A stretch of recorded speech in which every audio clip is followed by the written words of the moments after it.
कितना sperm count जरूरी होता है बच्चा पैदा करने के लिए? अक्सर पेशेंट मुझसे ओपीडी में ये क्वेश्चन पूछते हैं। हेलो, नमस्कार, मैं डॉक्टर हिमांशु पराशर। आज इस वीडियो में आपको बताऊंगा कि कितना स्पर्म काउंट नेसेसरी है बेबी कंसीव करने के लिए। तो इस वीडियो को आप लास्ट तक देखिए, आपके मन में भी स्पर्म से रिलेटेड जो भी डाउट है वो क्लियर हो जाएंगे। तो चलिए वीडियो को स्टार्ट करते हैं।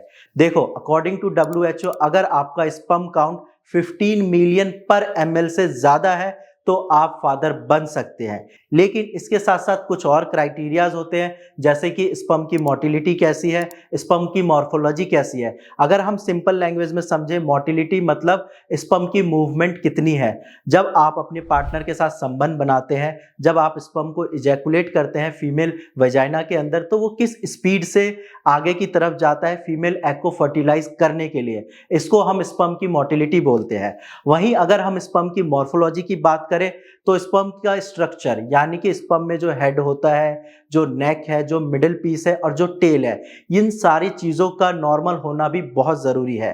क्योंकि बहुत सारे पेशेंट मैंने ओपीडी में ऐसे देखे हैं जिनका स्पर्म काउंट 70 मिलियन पर ml से ज्यादा होता है, लेकिन या तो उनकी मोटिलिटी खराब होती है या उनकी मॉर्फोलॉजी खराब होती है और इस वजह से वो फादर नहीं बन पाते। और फिर ओपीडी में आके बोलते हैं कि सर, मेरा तो स्पर्म काउंट नॉर्मल है, मैं फादर क्यों नहीं बन पा रहा।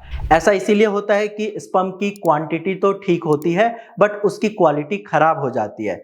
तो रही बात वही कि कितना स्पर्म जरूरी है, तो ये कोई फिक्स क्राइटेरिया नहीं है। अगर आपका स्पर्म काउंट 15 मिलियन पर ml भी है और साथ में स्पर्म की मोटिलिटी और मॉर्फोलॉजी सही है तो डेफिनेटली आप फादर बन सकते हैं। लेकिन इसके साथ साथ आपकी पार्टनर का भी हेल्दी होना जरूरी है, क्योंकि बहुत बार पेशेंट ये सोचते हैं कि मैं मेल हूं, मेरे ही स्पर्म में कमी होगी। लेकिन जब हम सीमेन एनालिसिस टेस्ट कराते हैं, पेशेंट की रिपोर्ट नॉर्मल आती है, फिर भी वो फादर नहीं बन पाते, क्योंकि फीमेल पार्टनर में भी कमी हो सकती है। फीमेल इनफर्टिलिटी की प्रॉब्लम से भी वो फादर नहीं बन पाते। बाकी अगर आपके पास स्पर्म की कोई टेस्ट रिपोर्ट है या आपका स्पर्म काउंट कम है और 3-4 साल हो चुके हैं शादी को और आप फादर नहीं बन पा रहे, तो घबराने वाली कोई बात नहीं है। भारत होम्योपैथी ने ऐसे हजारों पेशेंट को फादर बनाने में मदद करी है, उनका स्पर्म काउंट नॉर्मल किया है, तो आपका भी स्पर्म काउंट ठीक हो सकता है। बस आपको अपनी रिपोर्ट नीचे दिए गए नंबर पर शेयर करनी है।